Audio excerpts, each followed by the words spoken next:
Hello, everyone, and welcome to another episode of the Market Snapshot series.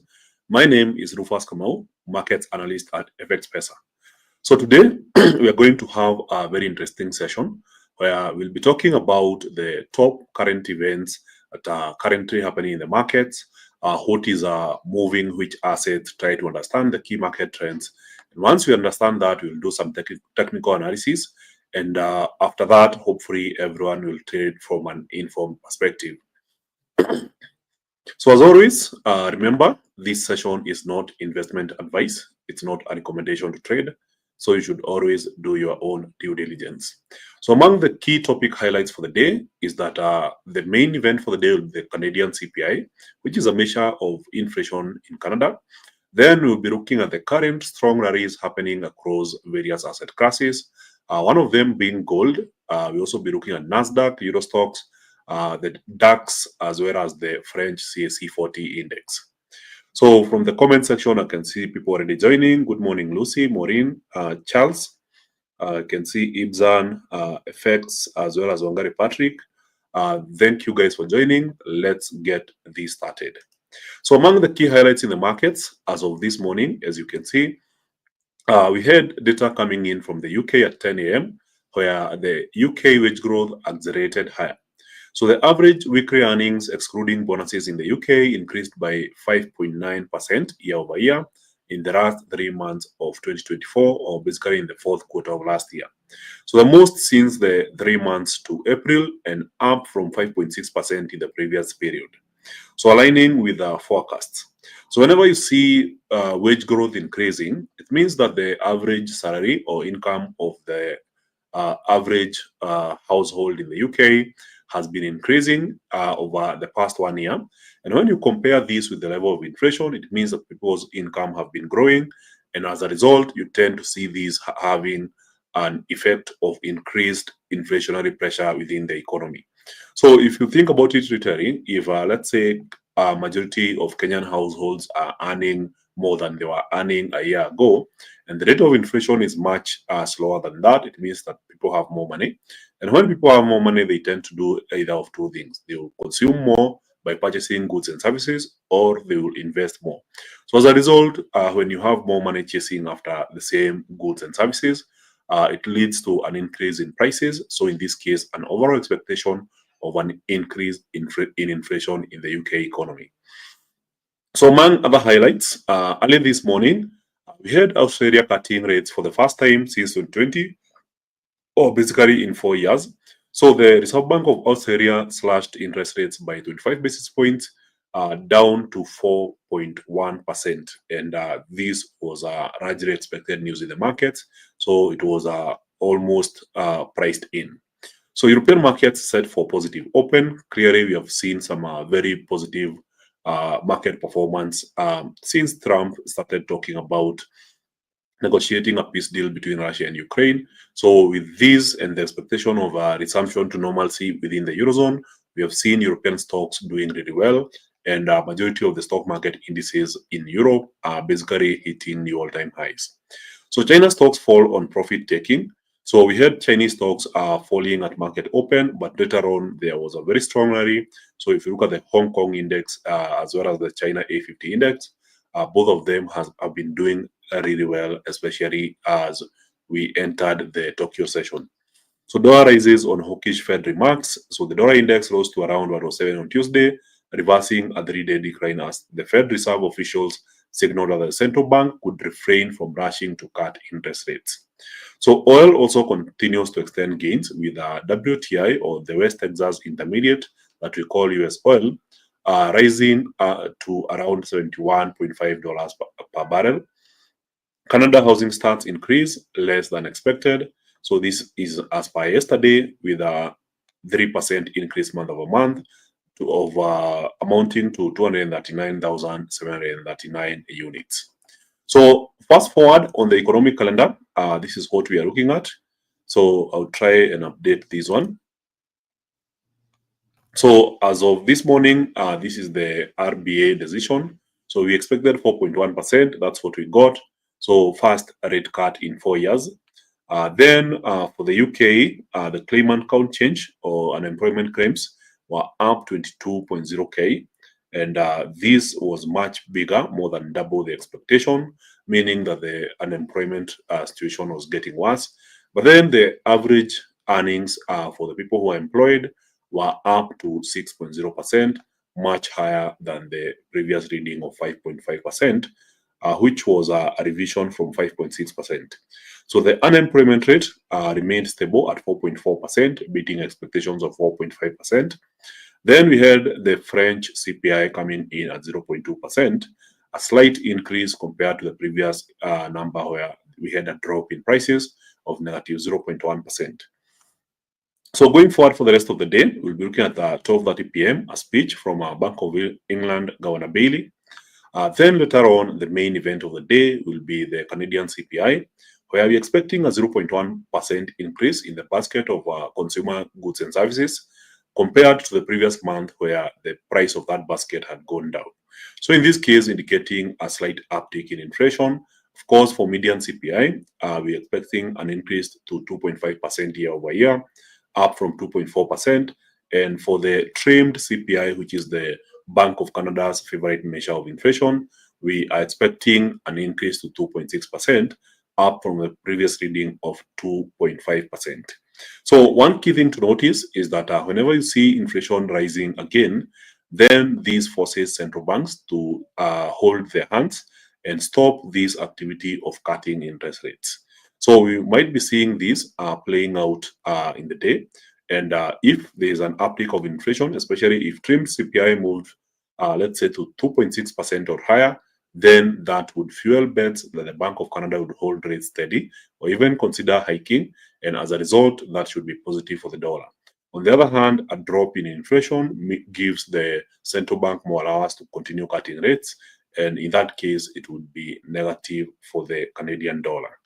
So out of that, we'll be looking at other news that are currently impacting the markets.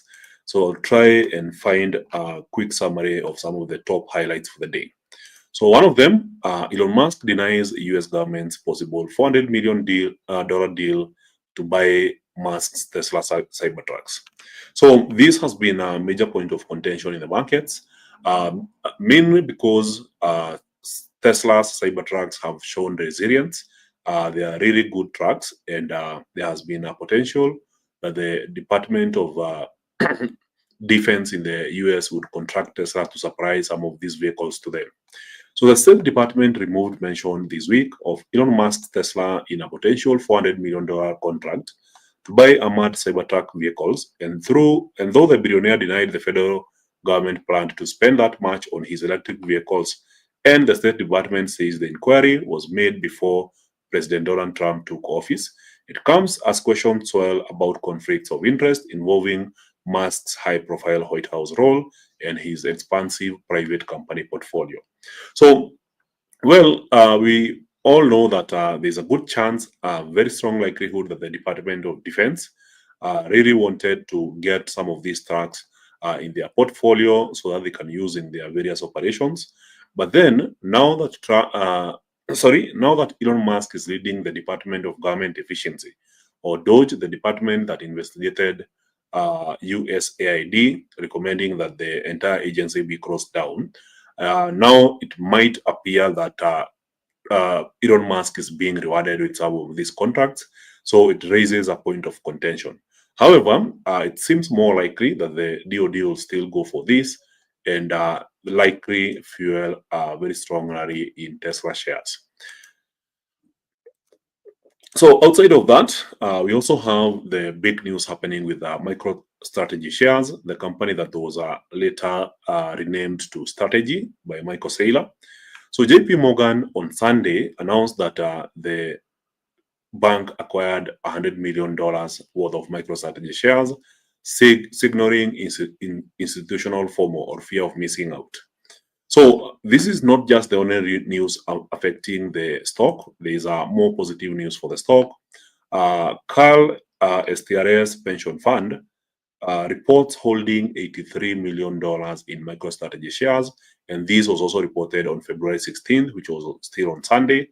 So there's still more news impacting the stock. So BlackRock, and this was on the 7th of February, increased its stake in MicroStrategi's strategy to 5%. So as you can see, more and more institutions are going for MicroStrategy shares as the company continues benefiting from its large stockpile of Bitcoin. So as a result, we expect more activity from the stock, especially considering that yesterday was a bank holiday in the US and the stock market was closed. So in this shortened week, we expect to see more volatility. So outside of that, there's more news happening around the market. And one of them is the Russia-Ukraine war and the updates where Trump sent delegates to Saudi Arabia to meet with delegates from Russia as well as Ukraine and try to negotiate a peace deal in the fastest way possible. So Foreign Minister Sergei Lavrov leads the Russian delegation meeting US officials, including Secretary of State Marco Rubio, for talks on the Ukraine war. Ukrainian President Zelensky says his country will not take part in the talks since it was not invited.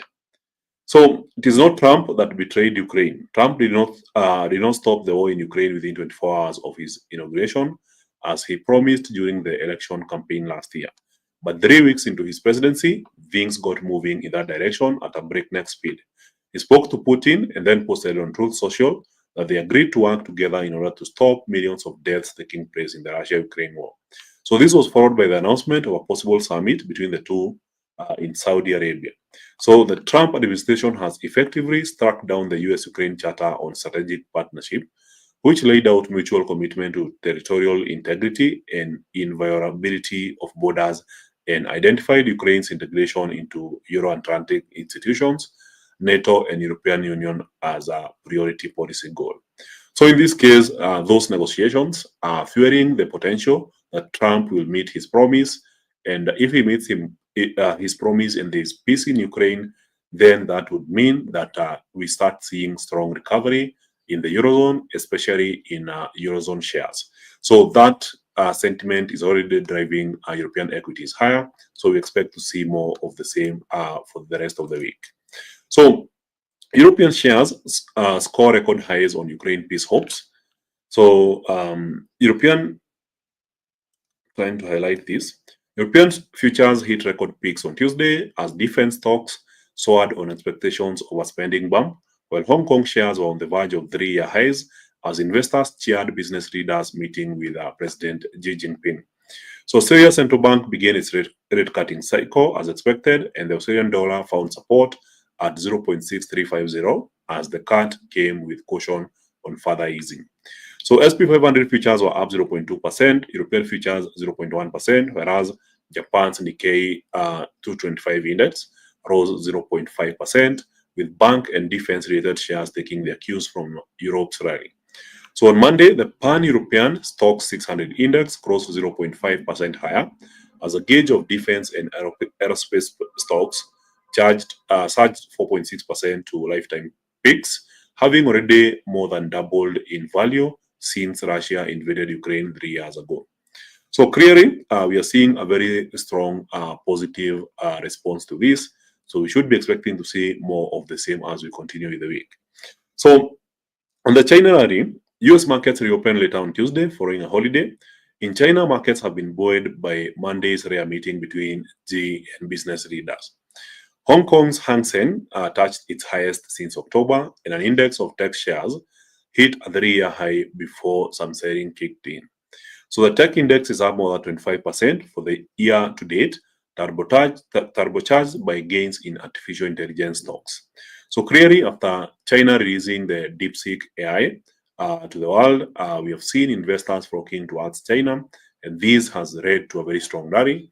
And of course, this week, as we expect Alibaba's earnings, there's also that expectation that we will be seeing more volatility in the stock, especially considering that the company announced a potential partnership with Apple to provide artificial intelligence on Apple devices in China. So on our news, we have already seen the highlights on Australia's central bank cutting rates. This happened this morning, and I'm trying to make sure that we get every other update that's important for the day. So Delta plane flips upside down on landing at Toronto airport, injuring 18 people. So no fatalities were recorded, but it was a dire situation, especially considering that we have had various aviation cases in the last 2-3 weeks, where 2 planes have collapsed and almost everyone killed. But for this one, nobody died, but still a bad image on the aviation industry. And of course, for investors, they will be more cautious with this particular sector.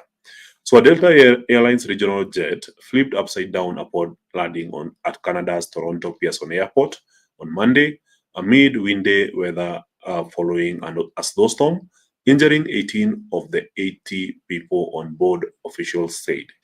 So 3 people on flight DL4819 from Minneapolis, St. Paul International Airport suffered critical injuries, among them a child, a Canadian Air Ambulance official said, with 15 others also immediately taken to hospitals. So of course, we'll be expecting to see some kind of volatility happening on Delta Airlines at market open. So then we switch to gold, and one of the top highlights in the market right now is the current strong gold rally, and investors are questioning whether gold will continue moving higher and potentially hit $3,000 per ounce of gold. So gold rally driven by countries starting to give hesitance in owning US treasuries. So this is a video update on CNBC. So of course, we know that US treasuries have been moving further downwards. And when I talk about US treasuries, I'm talking about US bond yields. And with the current drop, we have also seen the dollar weakening in recent weeks. So if you look at the dollar index, it has been going down for the last 3 weeks, and that has been a concern in the market.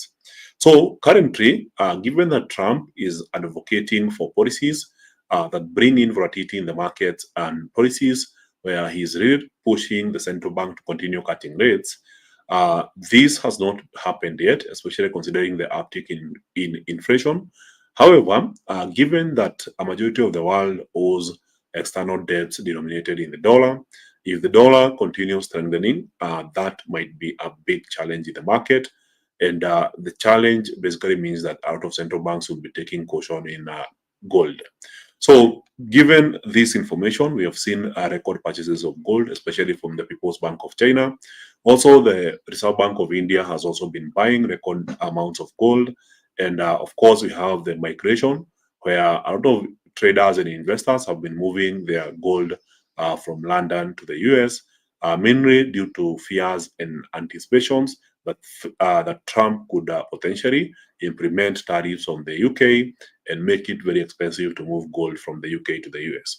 So in order to avoid that, a lot of investors have been moving their gold beforehand to the US. And as a result, this has created some form of scarcity, leading to prices of gold moving even higher. So outside of that, there is a report by UBS saying that gold's rally should continue in 2025. So this one was done a bit in the past. This was on 17th December last year, where some of the key highlights that were listed were: 1, central banks should continue to accumulate gold as they diversify reserves.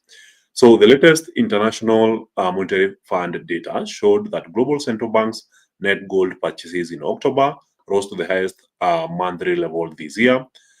This was last year. Based on agency's historical pattern of underperforming this metric, we now expect the official sector to buy 982 metric tons of gold this year, up from previous estimate of 900 metric tons. So while this remains lower than levels seen over the past 2 years, it represents a significant step up from the average of around 500 metric tons in the years since 2011. We think the strong buying momentum will continue amid de-dollarization efforts and expect central banks to buy another 900 metric tons of gold or more in 2025. So we have already seen this happening, especially with the People's Bank of China, doubling down on its efforts to buy even more bullion gold and even allowing its insurance companies to have some exposure in the gold market. So demand for gold as a key portfolio hedge should rise. So while US President-elect, in this case now is no longer elect, is the current president, Donald Trump, policy's agenda has been well broadcasted.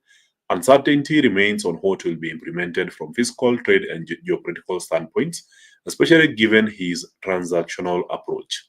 So we know that with the tariffs agenda, he has moved a step further, And now he's talking about the reciprocal tariffs. Reciprocal tariffs basically mean that if there's any country around the world that is involved in trade with the US and they implement tariffs against US companies, then he will be reciprocating that with that country. So if let's say an example, let's say Kenya charges a certain tariff on goods that come from the US, then the US will be implementing reciprocal tariffs, meaning that they also be charging tariffs on goods that come from Kenya. So this is bound to affect global economies because almost all countries around the world tend to have some level of trade with the US. So as a result, this is creating a lot of uncertainty, and the investors, when they see this kind of uncertainty, they tend to settle for a safe haven asset, and gold has been one of the premium assets for this. So also, lower rates are likely to support the case for holding gold. So we know that when investors are looking to allocate capital, they're looking to maximize returns. And when the central banks were hiking interest rates in the last 3 years, we saw a lot of investors going for these treasuries. So bonds were having some really good yields, and as a result, investors were holding onto these assets. But now that monetary policy has changed direction since the last year, and a majority of central banks, including the Kenyan Central Bank, have been cutting rates, this is reducing the yield on bonds and making them more unattractive. And as a result, investors are looking for better performing assets, gold being one of the candidates for this transition. So as a result, we have seen more investors having allocations for gold, and as a result, this has led to a higher price performance. So outside of that, now getting back into the forex market, we know there is quite a number of changes that have been happening. For instance, yesterday when we were looking at the markets, one of the best performing assets was the Japanese yen, but now you can see that the dollar is currently pretty strong, and this is something we had discussed, and we said that the dollar doesn't stay beaten down for long. So even if we have seen the dollar being really low against other currencies, today it has resumed some form of recovery or bullish trajectory. And currently, only the Australian dollar is doing better than the dollar. The rest of the currencies are losing to the dollar, including the JPY, and the worst performing currency being the New Zealand dollar. So one of the reasons the New Zealand dollar is the weakest currency in the market is because later this week, we expect the Reserve Bank of New Zealand to be cutting rates by 50 basis points. And since markets are forward-looking, we are not expecting that investors will be selling the New Zealand dollar after the announcement. These days, we have learned the game. We know that a lot of investors will be selling way beforehand. So by the time you see the announcement, then you see the opposite happening. So instead of the New Zealand dollar weakening after the announcement, it's weakening beforehand. And then maybe after the announcement of the rate cut, perhaps you'll see the New Zealand dollar recovery, similar to what we saw happening with the Australian dollar early this morning. So overall, if you still look at the long term since the year started, and this is the 18th of February, the Japanese yen is still overall one of the strongest currencies in the world, having gained 3.53% to the dollar. So even if the JPY is beaten down today, at some point, maybe later in the week, we still expect the Japanese yen to continue gaining against the dollar. So outside of that, I don't know if there's anything I've missed. So now we look at one more thing, which is the bond yield on the US 10-year Treasury. So currently, it's returning 4.515%, up 0.039 points since the market opened. And of course, you can see that we managed to have a peak somewhere around the 13th of January, where the highest price we saw was 4.896% return on the 10-year Treasury. However, this has really gone down, and now we are looking at 4.5150. And you can see the general trend line happening here, indicating that bond yields are now headed lower. And given the correlation of bond yields and currency strength, we know that when bond yields are really high, the currency tends to be strong, and when they are down, then the currency tends to be weak. So in this case, as we continue seeing bond yields moving further back downwards, we're also experiencing the dollar index being pretty weak. So with that, I believe I've covered some of the top updates in the markets today. Of course, feel free to check out the updates on Grok. We know that Elon Musk's XAI launched Grok version 3 earlier in the morning. And of course, this is quite promising in the markets. So though XAI is not publicly traded, we know that it's using NVIDIA GPUs, and so far they have employed over 200,000 GPUs on the latest model, which they claim is performing better than DeepSeek. So as a result, we should be expecting to see some kind of volatility at market open, especially on NVIDIA shares. So that being said, I'll be checking on the comment section before we do some technical analysis. Then hopefully everyone will trade from an informed perspective. So a good question here. Should we expect the FOMC minutes to be hawkish, or the Fed will take a cautious approach to allow the market to be moved by data as it comes? In such a case, how should that affect the market? So from the speeches we heard from two FOMC members in the evening last night, we saw them taking a cautious approach to monetary policy, saying that they are not very confident that inflation is considerably moving towards a 2% target. So they are not in a hurry to be cutting interest rates.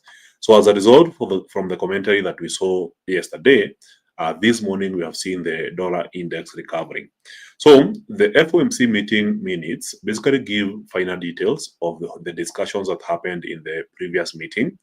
And in this case, considering what happened in the previous meeting, they decided to hold interest steady. There's a good chance that we should be seeing more of a cautious approach, given that inflation is now on an uptick.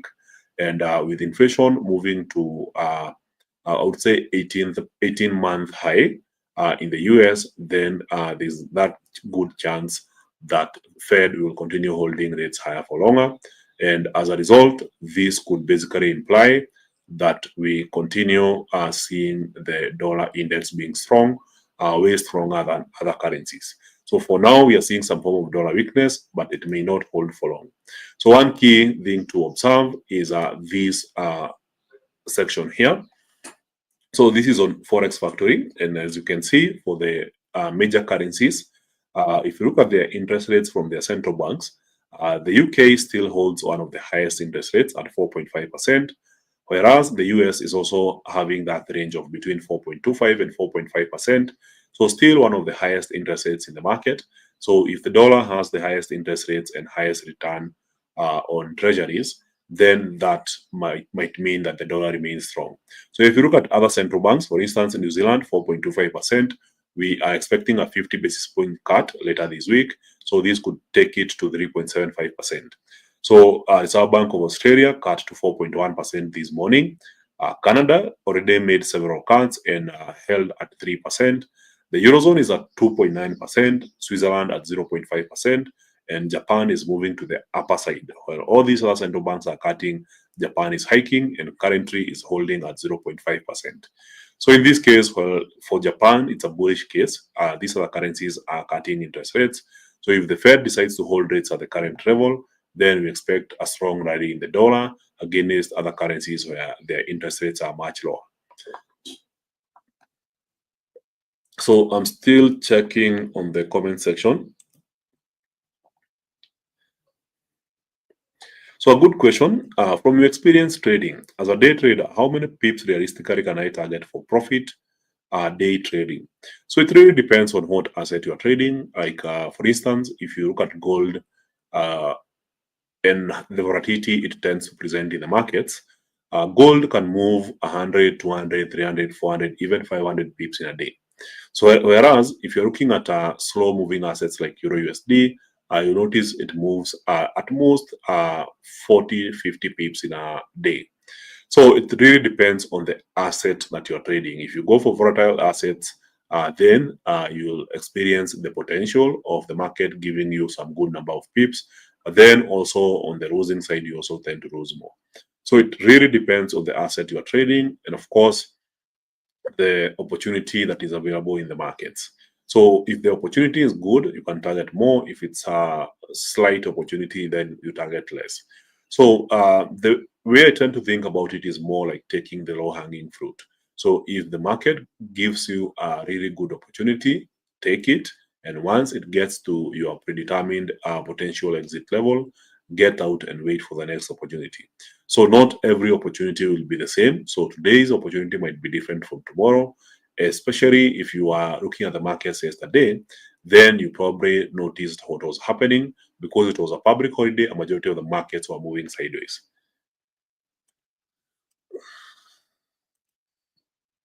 So another question, President Trump mentioned a tweet about reciprocal tariffs. How will that impact the market? So I already explained what reciprocal tariffs are. So the impact on the market is that there is a lot of uncertainty because each and every government and their leaders will be looking to make direct negotiations with the US to agree on a deal so that they are not affected much. And as a result, this creates a lot of uncertainty around the world. So as a result, when you see a lot of uncertainty in the markets, a lot of investors tend to go for safe haven assets. And as I mentioned, one of the top safe haven assets in the markets right now is gold. So we expect some far more upside in gold given the uncertainty created by reciprocal tariffs.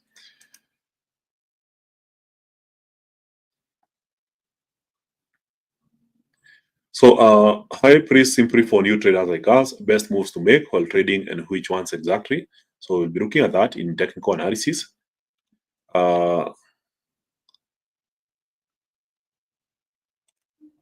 FX here. Thank you for helping me answer this question to Clubjack. Always invest in education, and of course, different assets will have different volatility. So there is no standard way of deciding how much you are targeting. So there's a question to check on JPY crosses. We'll be checking on that.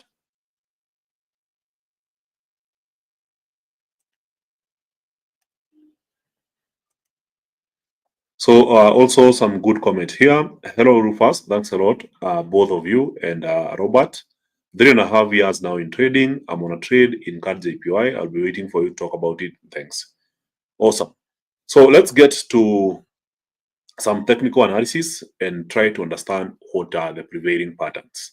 Of course, I will have a chart of the day, and the chart of the day today will be the chart of the S&P 500 index, which is an index that basically tracks the top 500 companies in the US. So clearly, the market was moving sideways for the last 2 days. So this includes Friday as well as Monday, which was yesterday. And now, earlier this morning, we had this price action happening where the market basically formed a breakout. And after making the breakout, notice that the price has moved right back to the major trend line here, which was acting as a resistance for the last 2 days.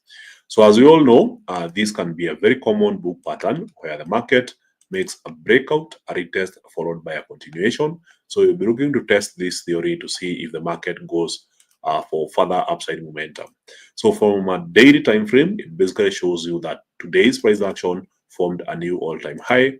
So whenever you see a market forming a new all-time high, then these kind of breakout retest continuation patterns tend to play out, and they can be nice opportunities to trade a trend continuation. So this will be a key area to test. So after the market to test this area, we're expecting a strong bounce from here. So also, other US equity indices have been trading sideways. Of course, we know that there was a public holiday. So if you look at the Russell 2000, say for the attempted breakout that happened on Friday, this has been more of a sideways momentum. So we'll be tracking closely to see if there's a breakout. So for the Dow Jones, it's also the same thing. We have been seeing the market trading sideways since yesterday.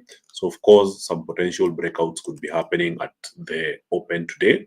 Of course, the breakout could happen in any direction. So we'll be watching closely, and the market open is happening at 5:30 p.m.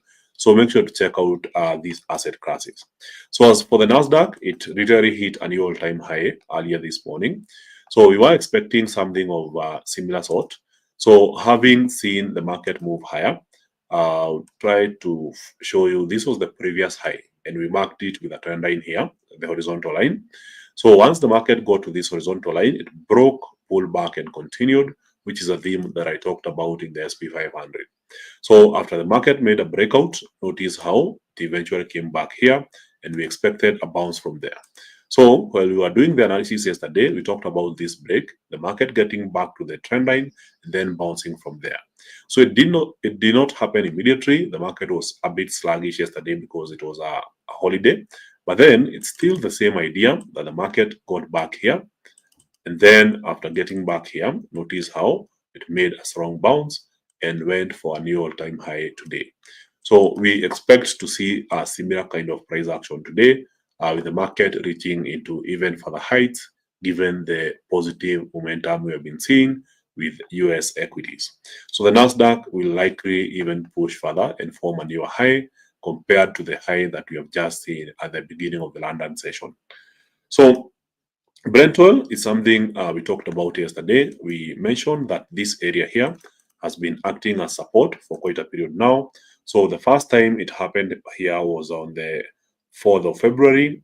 Then here, this was on the 6th of February. Then here on the 13th of February. And then the last time it was here, it was on the 17th of February, creating a very strong support area. So when the market was bouncing from here, yesterday, we talked about the potential of the market making a rally and getting to the previous high, which is the high that we saw on Friday at $75.563 per barrel. So clearing that played out well, though there was some noise yesterday, but eventually price kept pushing higher. And now we are yet to complete the journey. We expect the price at least to get to $75.563 per barrel.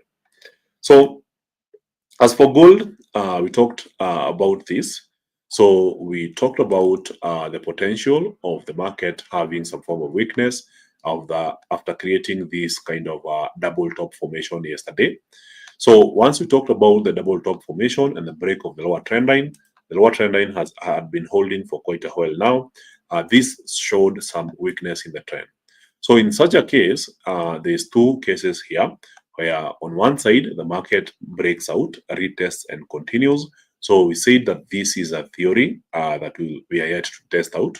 We also talked about the market being in a range. A range means that the market is now moving sideways. And you can see that for the highlighted area, the overall price action direction seemed to be more of a sideways momentum. So we say that this is also a possibility. And since yesterday was a public holiday, we had the consensus toward the end of our analysis, and we talk about the Asian session. So the Asian session where price of gold moved up and then down and then high, we said that there's a strong likelihood that the market remains within the limits of the Asian high and the Asian low, which played out as expected, and the market continued trading within these limits. So as a result, what we saw as the outcome of this was the market forming some form of consolidation. If you go to a smaller time frame, say the 5 minutes chart, you can see the form of consolidation that was formed in the market, and this was more of the market moving sideways for the better part of the day. So overall, this was the limiting factor, the resistance and the support area. I would say somewhere along these areas here. So just adjust it to the previous low, and then this morning we had the eventual breakout. So the eventual breakout basically happened here, and since then we have seen gold prices moving higher. So having made this kind of breakout, and now if you move to the 15 minutes chart, it indicates a strong momentum to the upside, and that potential may likely extend and move towards the previous high, which was at 29.39, potentially getting into a new all-time high, and the all-time high is 29.42. So there's still that likelihood that now we are on another swing. So if you take this as the first, second, third, fourth, then we are on the fifth swing towards the previous high, and the resistance is at 29.39. So more bullish momentum is expected in gold. So the Nikkei 225 index had a positive momentum early this morning, but so far it's erasing some of the gains. So it seems more of a reversal. And then when it comes to currencies, we say that the dollar index is starting the week on a very strong note.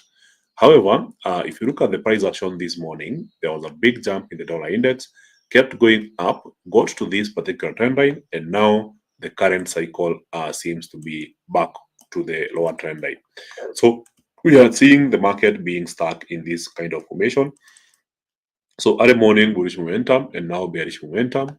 And as a result of these, we are seeing a lot of currencies making reversals.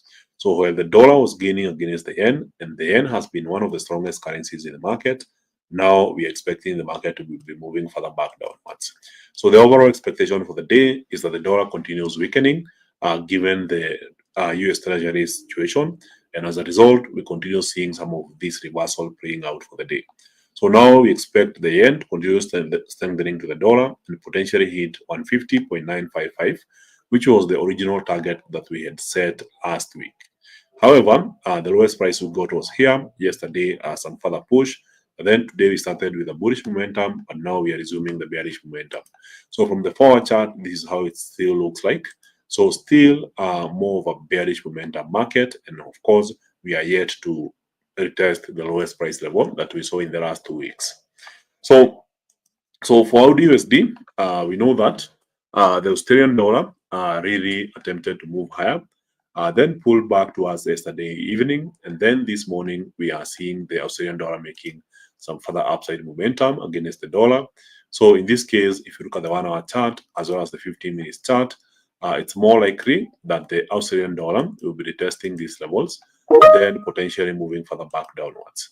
So for now, if you notice the price action that happened around the interest rate decision, there was a spike down, a spike all the way up, and then immediately erasing all the gains. So now we are seeing a slow climb towards the upper side, and of course, the potential target for the day would be the day's high. So when news happened, the market moved to this side, and now the market is pushing towards the same side. Of course, we will be expecting to see some form of profit taking if the market gets here. So perhaps we should be looking at this area as a potential reversal point. So for pound USD, we have had a very strong rally in the last 1 week, but then as this week started, we are starting to see some form of weakness in the trend. So if you use a smaller time frame, say the 15-minute chart, and you try to understand the price action as per yesterday and today, then there seems to be a very small difference between yesterday's high, Friday's high, and now today's market activity. So it shows more of a market that is getting into a range where we can say since Friday afternoon, the overall price action for pound USD has been moving sideways. So for now, we'll continue monitoring the two trend lines, the support and the resistance area, to see the potential for a break. But for now, since the dollar is giving some of the gains back, I expect the market to retest here. So no need to be looking for a trade around here for pound USD. But then if there's a break, now that would be something to consider, looking for a potential break towards the upper side. However, that hasn't happened yet, so it's a wait and see kind of scenario, similar to what we are seeing in Euro USD, where the market is operating as if it's trading within a flag, and we only look for opportunities once we start seeing volatility out of these two trend lines. But in between here, we expect the market to just remain here with small candlesticks. So once we see a big major move above this trend line or below this trend line, then that might create an opportunity to go for a trade. So for pound yen, it's similar. Very strong momentum push here happened last week. And then once we got towards the end of the week and into this week, clearly it's a market that is basically showing some form of struggle to get out of this formation. And that hasn't happened yet. So it's a market that just got to the upper side of the trend line and potentially could be looking to move further back downwards. So that hasn't played out yet. So we'll be waiting to see if the market gets back towards the lower trend line, or if there's a breakout, then we target the previous high here. So dollar trading against the Swiss franc had a major pump yesterday. So I remember somebody was asking whether the bearish momentum will continue, and we mentioned that this was a key level support, and the market had shown a very strong sign of a bounce. So the bounce happened yesterday, and there was a sustained rally. But now, given the momentum we are seeing in the last three candlesticks, then this is indicative of sellers coming back in USD CHF currency pair. So in this case, the overall expectation is that the market now erases the gains it formed yesterday, and we get right back to 0.89708 along the direction of the trend, where the dollar has been rapidly losing to the Swiss franc. So as for the New Zealand dollar, we mentioned that this was a major resistance area where the market was facing difficulty breaking. So we talked about the potential of the market reversing and getting to this previous low, previous high. So this was a major resistance. So we thought of this as a potential area where the market could drop to. So now that we're expecting some further rate cuts from the Reserve Bank of New Zealand, so before that happens, then there's that likelihood that the market continues to move further back downwards. So we should be observing this area to see signs of a break. And if we see signs of a break there, then that would give us an opportunity to go for short selling positions. So as for USD CAD, it also remains in this kind of flag formation, a slightly bullish channel. And now the market is just bouncing from the lower side of the channel and could potentially bounce and get back towards the upper side of the channel. So nothing much to see here on the USD CAD pair. However, for the two central banks that are currently cutting rates, we saw the Australian dollar making a very strong rally against the New Zealand dollar and getting to a major resistance area. And now the potential is the market now reversing, doing the opposite, as now we are looking forward to the Reserve Bank of New Zealand also making its interesting decision later in the week. So you'll be looking for a potential bounce from this area further back downwards, but also there is that opportunity that the market eventually breaks and heads to a previous high. So it's a key level where we know there will be an entry, but we don't know the direction of the entry. So we remain patient and continue observing the price action around this area to see whether it's a break or a bounce. So the best assets to be looking forward to trading today include European equity indices, with the Spanish IBEX just making a breakout in the past couple of minutes. So you can already see that this was the prevailing price action here. So majority of these candlesticks were stuck in this kind of rising wedge. And now we just have the breakout happening in the past couple of minutes, indicating some further bullish momentum. So remember, we don't have candlesticks on the left, even from the daily time frame. This is a new all-time high. So bullish momentum is expected to continue for the day for the Spanish IBEX index. So as for the French 40 index, this seems to be a bit different, where if you've been tracking this, you know that this has been the resistance, and also this has been the support area. And now the momentum seems to be moving in the opposite direction. So a potential for some drop could be playing out here.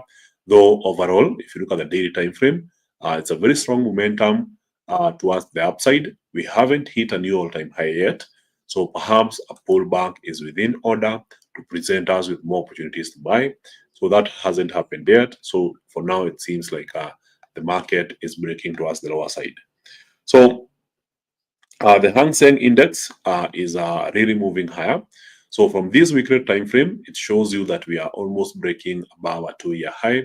So a very strong bullish momentum has ensued since the market opened. There was a pullback and now a bounce, indicating the likelihood of the market moving higher.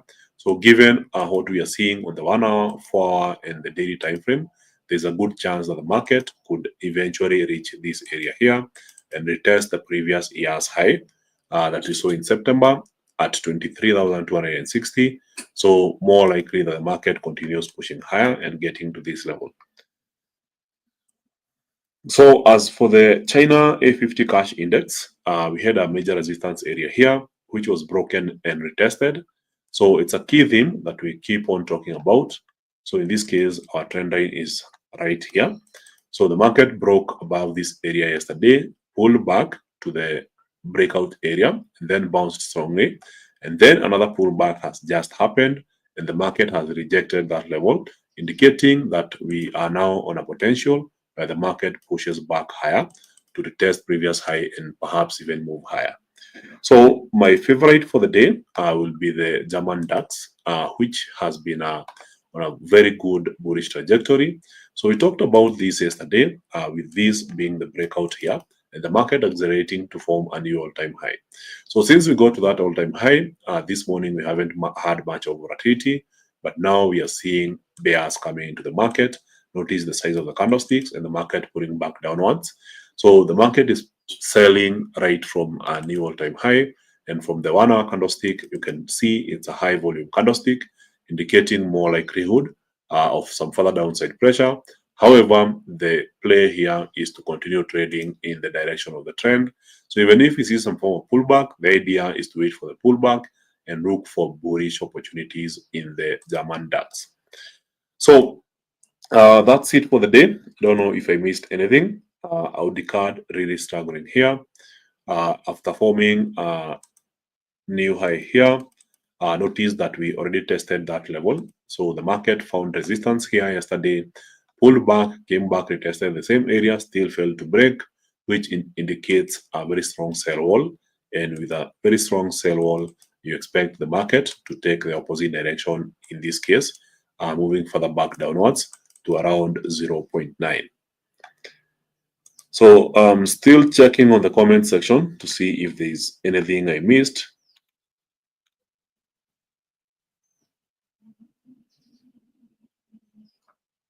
So on dollar trading against the Swiss franc, we are saying it's actually on an uptrend.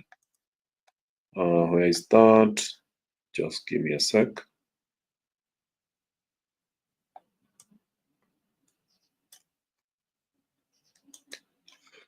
So you're saying on a daily, it's on an uptrend, but from what we are seeing here, it was a key level support. And this was our idea all through when we are looking at this market.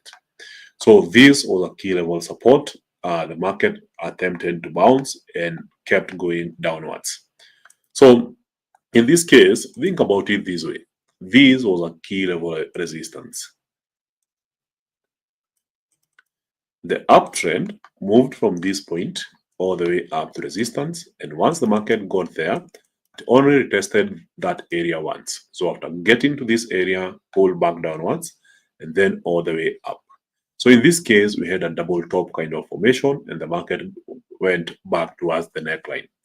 So in the third swing, when the market attempted to move higher, it didn't get to the previous two highs, meaning that for the first instance, we had a lower high. So now this remains the prevailing direction in the market. And now, after getting to the previous low, you also notice that this low was significantly lower than the previous one, in now indicating that the market might be headed lower. So with that in mind, and now looking at the current price action, it only creates that expectation that the market might be headed lower towards the previous high. Of course, I could be wrong, but judging from the momentum we are seeing in these three candlesticks, there's that more strong likelihood that the market continues pushing lower. So what else? So one last asset here is card JPY. So we tried to avoid crosses because we have already covered their major counterparts, and crosses tend to be derivatives. So if you cover pound USD and then you cover Audi USD, then you should have an idea of pound Audi, because pound Audi is a derivative of pound USD and pound Audi. So that's why we only focus on the major pairs. So for this one, I don't know what's happening here. So it seems more of a what? On the daily, it's a market that is really struggling to find a trend after the big sell-off that happened here when the Canadian dollar was losing to the yen. So it has really been struggling to make a rally, but that rally has been failing every time. So one key theme we can already observe in this market is that this is a major resistance area here. And of course, if you keep on trying to understand the overall price action, it would be safe to say that the overall trend in this market is following this particular path on the 4-hour chart. So with that in mind, and now we go to a 1-hour time frame, we know that there was a swing towards the upper side, we go to resistance, and now we're on a swing towards the lower side, and the market is really struggling compared to when it was moving up. So this is almost a straightforward movement up, but then the movement down is having a lot of struggles. So if you go to an even smaller time frame, in this case the 15-minute chart, then you notice that there is something playing out, or basically a pattern within a pattern, where in this case the market is really struggling to form another high here, which basically implies that for the day we may have exhausted the upside momentum, and we could be looking at a potential drop towards the lower side, potentially in this case towards the lower trend line here. So that's it for the day. Thank you everyone. Thank you for your time, and I hope to see you guys on the next session. So remember to like and share the video, subscribe to the channel, and if you have any further feedback, feel free to type it and we'll be responding. So if you are very new to trading, make sure to check out the Novice to Pro series. It's available on FX Pesa YouTube. Go through it and you'll have known some of the basics that you need to know to get started. Also, if you closely follow the Bullish Banter podcast, where we cover various investment strategies, market psychology, updates, analysis on what's happening in the markets, then make sure to check it out on all podcast platforms, including the FX Pesa YouTube. You'll find a channel for the Bullish Banter podcast.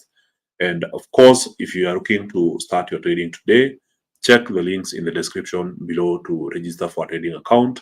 And on top of that, if you're watching this from X, I would really appreciate a retweet. And of course, you can check out the FX Pesa page in order to get links to register for an account. And of course, attend our events whenever we are coming to your town. So that's it for the day. Enjoy the rest of your day.